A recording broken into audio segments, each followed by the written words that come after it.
I think we're moving on to Superhero Static Shock. Whoop, whoop.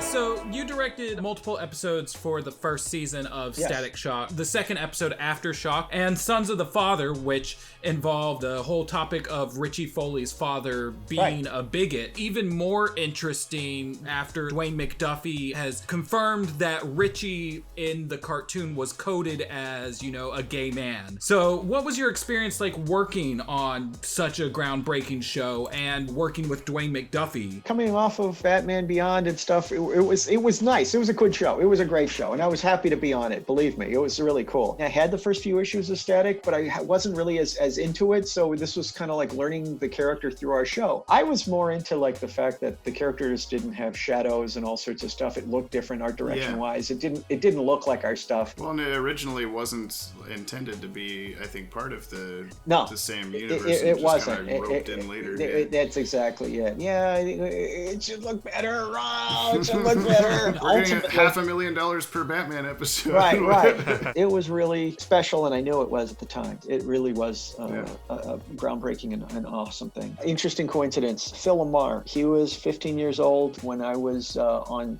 Mr. T, and that was his first voice acting. Oh, yeah. Really? My first show was his first show. And the other thing that's kind of neat is they're playing our song was Dwayne McDuffie's first script. It was a marvelous script. It was really fun. And I really like Rubber Band Man. He was really cool. I'm really into Plastic Man and the Elongated Man and Mr. Fantastic, all that stretchy guys. I was really, I really had a fun time doing that. And it was kind of neat because on the end of the shows, we were supposed to like do bonus material during the credits. They'd have us like do drawings. So that's my hand and top of head drawing Rubber Band. Nice. Oh, shoot. Sweet. That was like one of the coolest things, like watching the kids WB, and you've got the credits just move over to the side, and all of a sudden we see you. Bald, shiny head popping into the frame. Usually, like guys pull back and it's just a hand drawing this stuff. But I'm like, let me get in there. It wasn't Larry David drawing all of this. Exactly. And I spent quite a few years working with him on Ben 10, the last script that he produced for production television, and I got to direct that. So I kind of bookended his career in television. Dwayne was just a dear friend, and he's greatly missed. And the funny thing was, I didn't know what a genius he was while I was on Static, to be honest. Then at Justice League, I'm like, oh, this guy is really good. A couple years ago, we kind of did like a spotlight on Dwayne McDuffie type video, just going through and doing like all the research on it. It was just like a thing where I was like, damn, this seems like a guy that would have been really cool to meet and hang out with. Oh, no kidding. He really was. Well, I'm also really happy to talk to you, Dan. So I just have Yeah. Me too. Batman Beyond is what we're shifting to next. Yes. On Batman Beyond, you were, heavily involved in the show. Episodes like Earth Mover and Touch of Curare. What was the experience like, I guess, crafting the Gotham City that felt both familiar and yet reimagined to be, futuristic? Ask Glenn Murakami.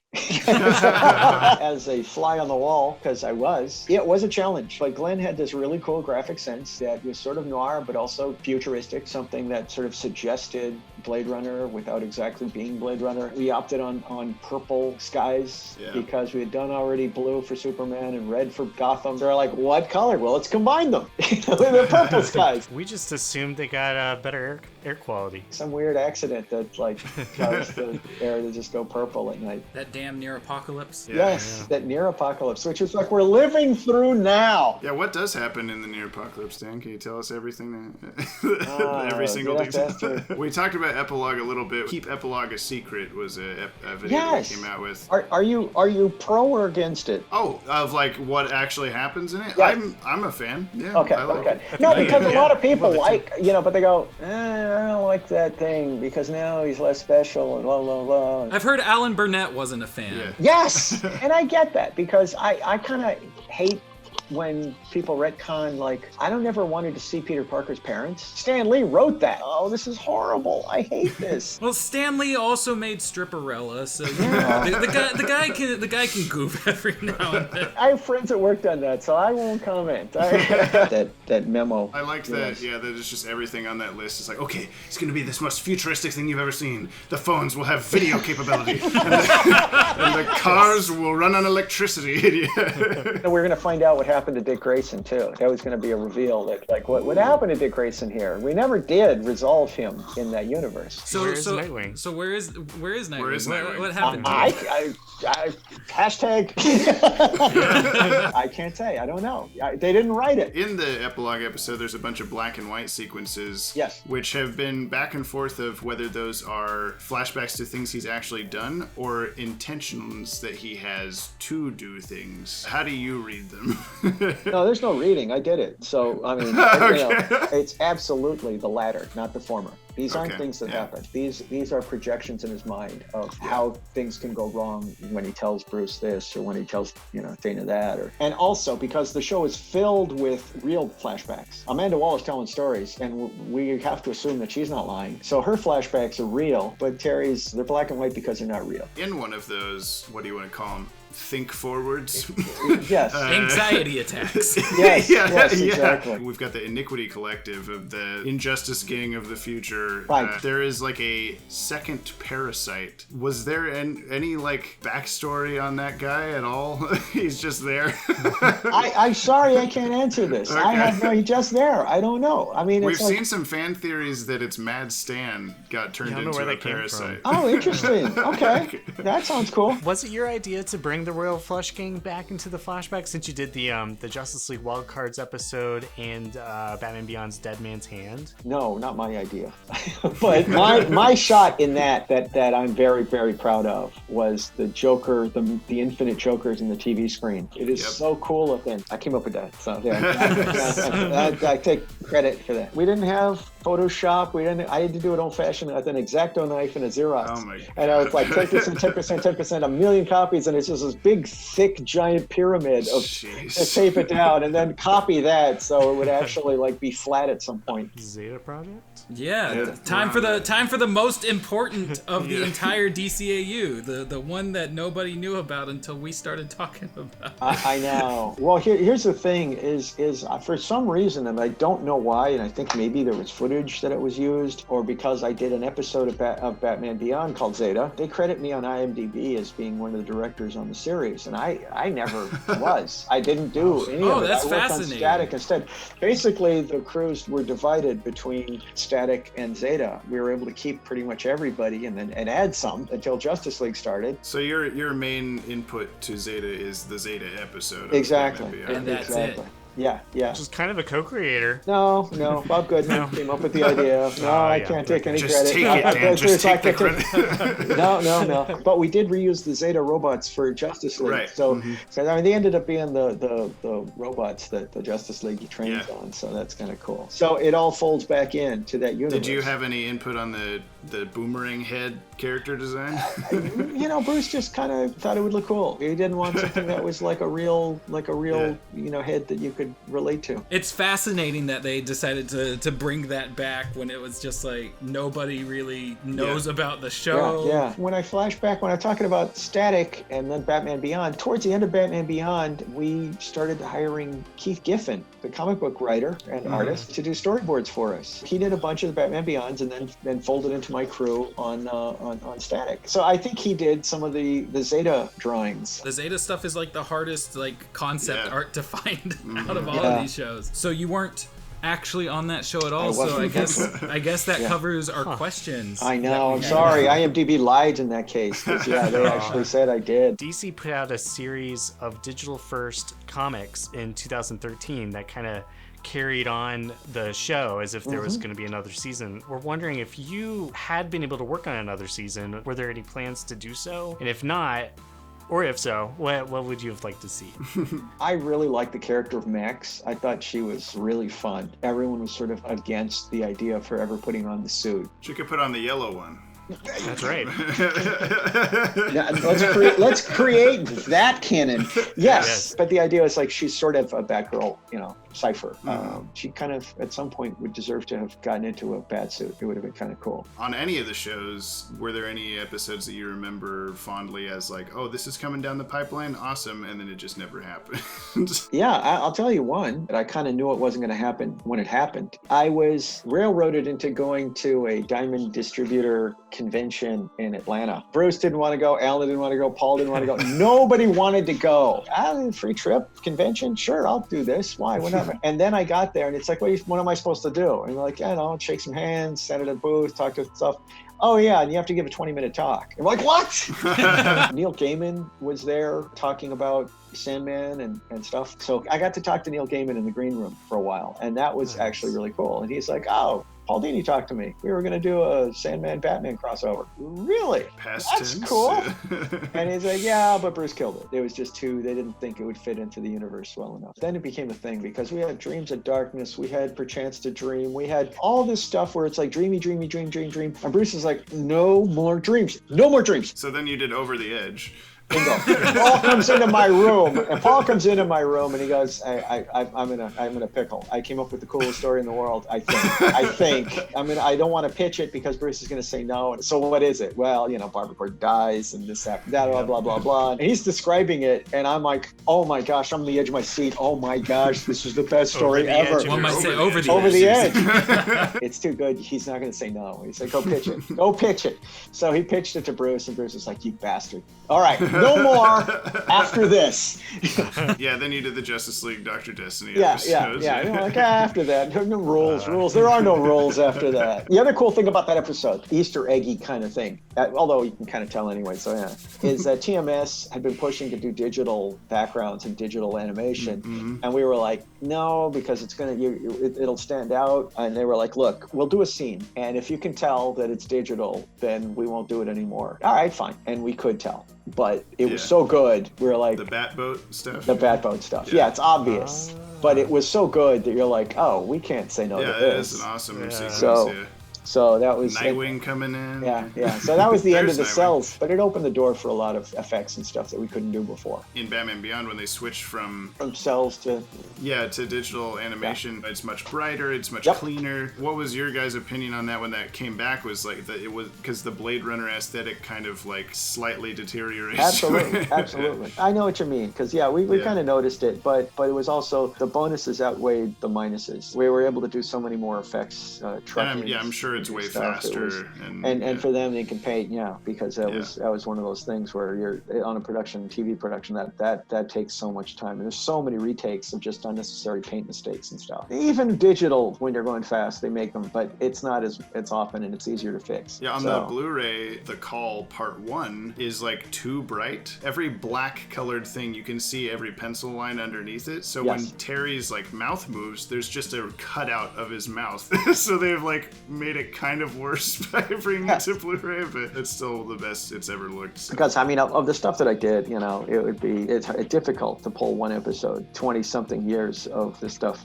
Just pick a Ben 10 episode or something. Yeah. I think in terms of execution, Baby Doll was like a really cool episode that kind of still holds up in its own way. Answering your question earlier about what designs I didn't like in the redesign, I think the Baby Doll lost a lot. But of episodes I didn't direct, besides The Return of the Joker, because I think that's the best thing, hands down, that we ever did. That and Phantasm are always which my beef with Phantasm, and it's, again, I'm too close to it, is that the animation isn't as good. I just noticed this the other day, that the trailer for Phantasm has a different shot of Batman than the actual movie. The first shot you see of Batman when he stands up in the Crooks meeting, it's a different shot in the trailer, like as if you got a different animation studio to do just that shot. Like, oh, that looks bad. There was a thing that was happening on that show is that when we were doing the designs initially, turns and things like that weren't worked out mathematically, basically. They didn't line up exactly right, because Bruce did like, oh, this profile looks good. Okay, this looks good. And it looked right, so it was right. But then we were noticing on shots from Mask of the Phantasm, because it's going to be on a big screen at that point,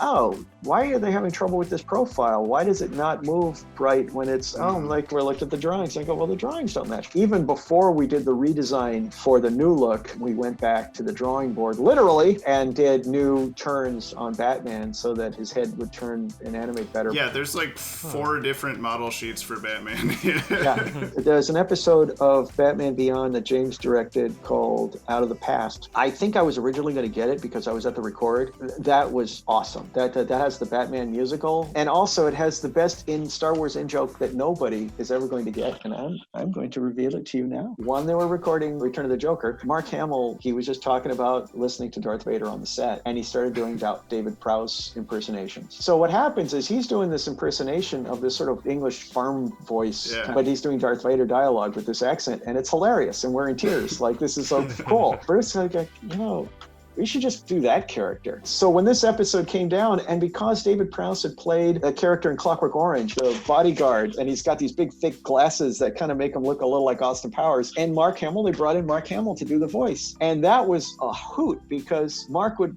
occasionally forget the accent, and he'd have to remember it by remembering Darth Vader dialogue.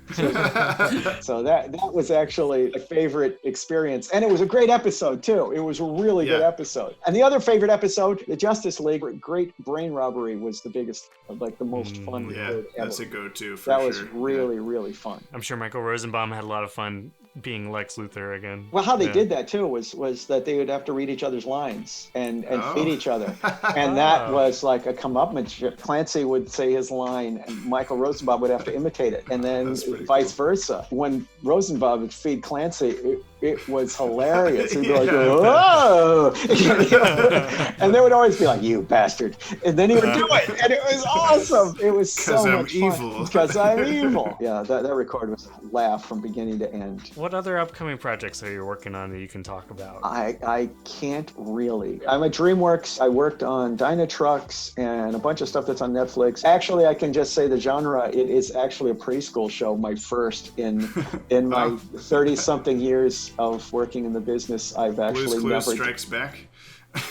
You're not far. You're not far. Well, Dan, I hope we haven't kept you too long. It's my fault. I keep wanting to say more things and show you more I things. keep wanting to ask you more things. See, look.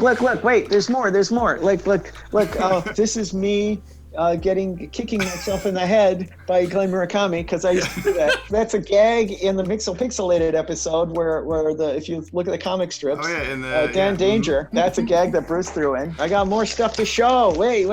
I met Bob Kane once. Wow. We are indefinitely building a encyclopedic website of everything DC Animated Universe, so I will not stop you from scanning and emailing me everything that you have in your house. Hold on. I got Batman Beyond episode that was like the video game episode, the Centuries of Last Cosmos. Yeah. This is a costume that Bruce came up with while we were at Denny's. It's a placemat. He did it.